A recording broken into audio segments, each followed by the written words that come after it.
Do you find the idea of meal prepping overwhelming, time consuming, like it's too many steps? I hear ya. That's why I broke out one of arguably the most important steps, prepping your protein or prepping your meat.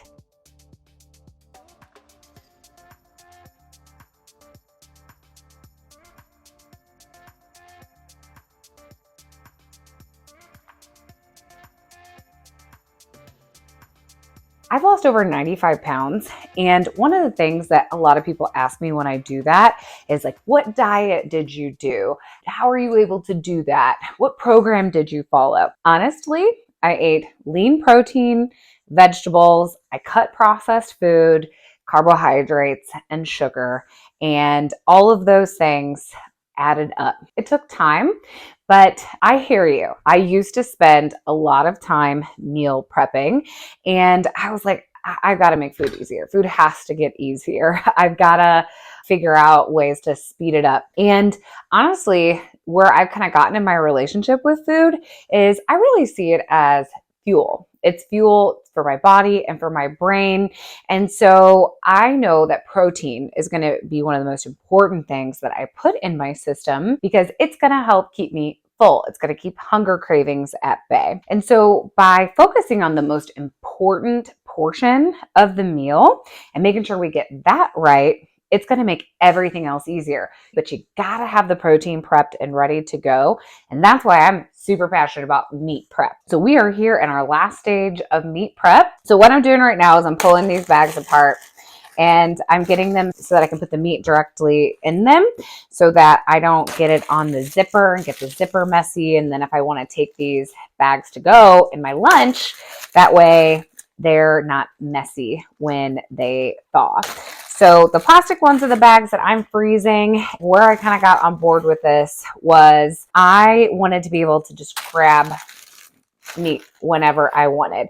There's definitely like some grab and go stuff you can do. You know, there are some cleaner lunch meats that you can find, and there are some like jerkies and things like that for protein, but it's just really hard to find like pre-made meat or protein ready to go that kind of meets my standards as far as being lean, being high quality, being sourced the right way. The other thing too is I'm working on got some static electricity going on. I'm working on healing my gut health. And for me personally, I've cut down on roughage a little bit because it is harder for your system to process that.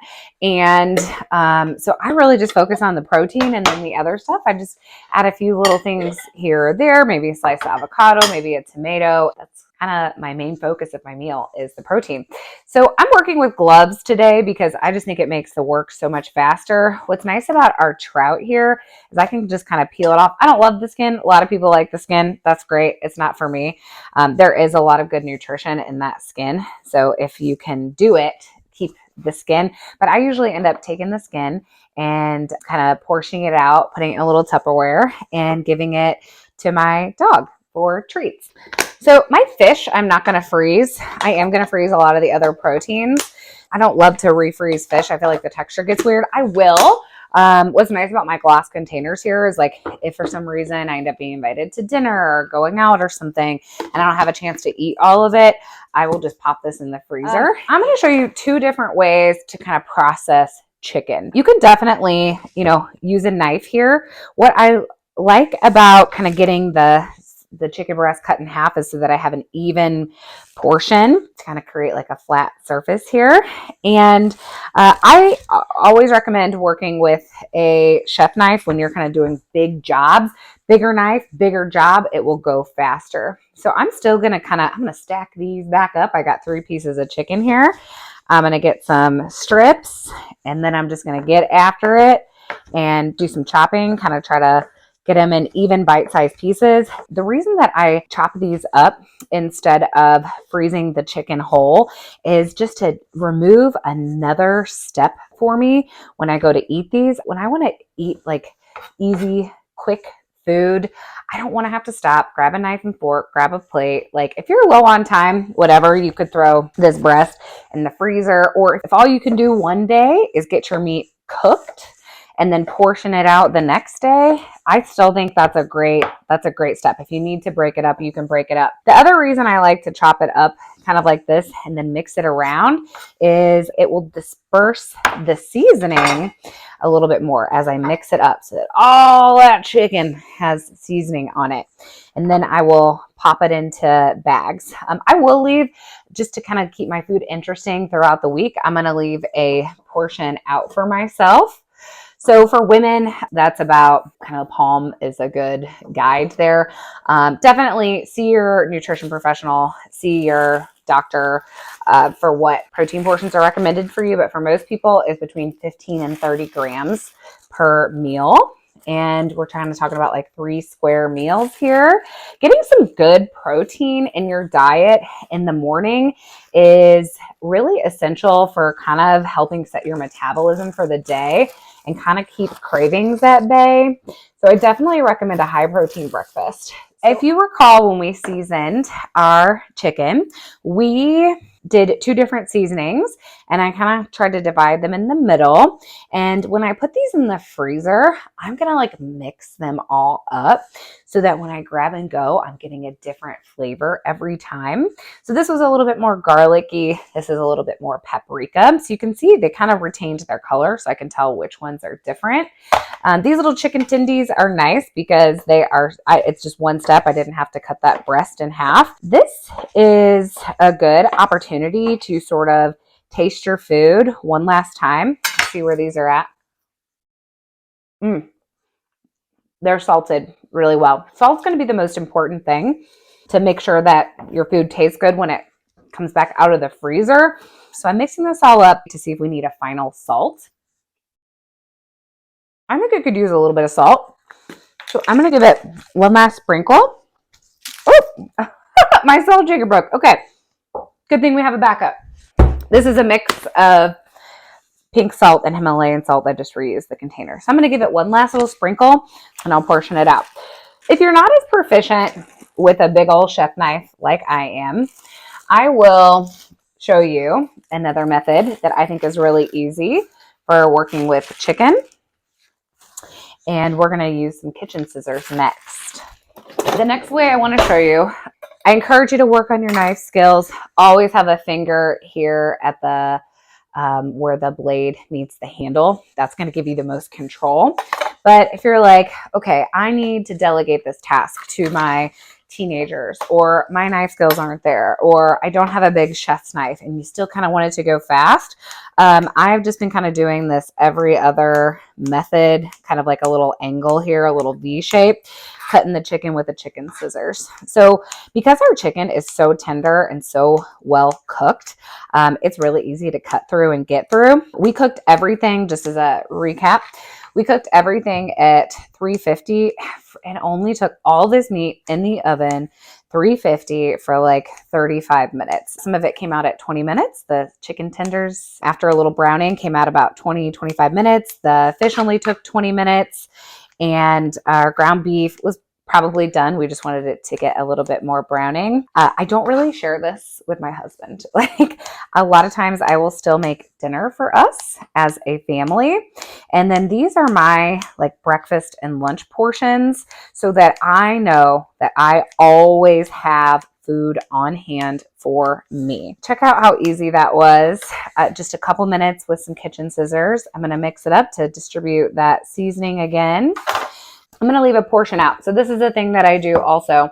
I will leave some out for me to eat throughout the week so that I have interesting meals coming together for my whole week. This is going to be more affordable than anything you could get out. I know that your time is valuable. Another thing that you could maybe think about is like trading off with a friend for the week. Maybe one week you're the meat prepper, the next week they're the meat prepper. Could potentially be a community thing. And then maybe afterwards you enjoy a mocktail or a cup of tea, and it's a way to socialize. So you could do it together. You can take turns. So anybody wants to trade meat prepping, hit me up. I'm ready. Let's do it. Our final step is our ground beef. And what's fun about the ground beef is like, I don't even need a cutting board. So I have my meat here. It's kind of all one big hamburger patty here. So I'm going to get in with my spatula, just kind of give it a nice little chop up. So none of these methods really require like a ton of time or attention, but it's the fact that we were intentional with them. They're gonna taste great. So even like in a pan and on the stove, when you're dealing with this large of a volume of ground beef, it's going to be hard to get it to get that color because it's likely going to do a lot of steaming because of like high sides in a pan, and also it's messy. Just a reminder, I seasoned it with a neutral seasoning, so like a garlic herb kind of vibe, so that if I want to take it to a taco place by adding some salsa or some taco seasoning, I can put this in soup seasons about here. I can put this with like a potato dish or just like eat it on its own with some yummy condiments. So I'm going to taste it first. I hit the salt just right on that. I'm going to keep my portion out that I'm going to eat for breakfast or lunch this week. So I have my portion here, and the rest of it is going to go in bags. If you have a family and you are working on getting meals prepped for weeks and months, there is no reason that you can't, I have this larger volume of ground beef left here. That's like ready to go in a bigger Ziploc bag or a glass container. You can also freeze in wide mouth mason jars for something like this that doesn't have a ton of moisture. It's not going to crack the jar or anything. So 1, 2, 3, 4, 5, 6 bags of ground beef here. I would say like 2 months is probably when you want to eat most of these with them, about a 2-month time frame, so they don't get freezer burnt and get weird on you. Another best practice would probably be to like date them if you don't have like a lot of room to rotate them in your freezer, so that you kind of know that you're eating the oldest ones first. So here we are. We have an hour and a half. We're getting ready to do our final count of all of our meals. I don't always know exactly how it's going to turn out. Some of it might depend on how much snacking I did along the way. But I have 1, 2, 3, 4, 5, 6 fresh meals ready to go. That will cover me for lunches and breakfasts for the week, maybe even a dinner or two. And then I've got 1, 2, 3, 4, 5, 6, 7, 8, 9, 10, 11, 12, 13, 14, 15, 16, 17, 18. So really looking at this here, I've got 24 meals. This is going to probably get me most of the way through a month. And if you're like, oh, I still need it to be even easier. All right, cool. Do another round. Do another round of meat in the freezer. Or if you're preparing for a partner or anything like that, your active cooking time isn't really going to increase that much. The active time that it's going to add is like the chopping and putting in the bags, but it's not going to be that much. This is a great thing to do if you find a really good deal on some protein, or maybe you're headed into a really busy season of your life. This is a day-to-day, week-to-week kind of thing for me and for my lifestyle, but this is definitely something you could kind of try on during busier seasons in your life. So happy meat prepping. I hope that you find this useful, and I hope it simplifies your life the way that it has done for me.